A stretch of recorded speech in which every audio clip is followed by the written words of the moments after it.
Alright. Injalo ajiki mayisinje. Alright ke bafethu, summer is here. Selithwasile ihlobo. Yabo. Right? Isukile.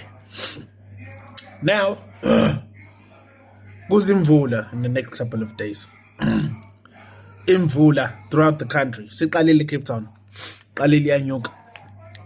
Imvula zonke izinto, zonke indawo zamanzi zizogezeka kabusha.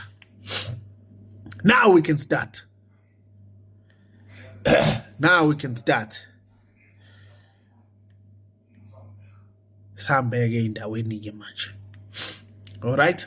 So isukile. So I'm going to be doing a lot of things zokugeza isidalwa sakho in the next week, right? So ingane zabantu ekudlalwe ngazo engcoliswe ingilozi zazo. I'll be doing a lot of things zokugeza ingilozi zakho zokukhanya. Ukugeza isidalwa sakho qobulwaso. Angizwa ngithini? I'll be doing a lot of work like that. But izoluma ke la mfethu. Hayi.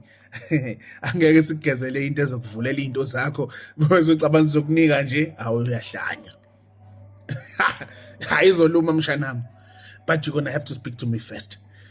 Isukile. Danko.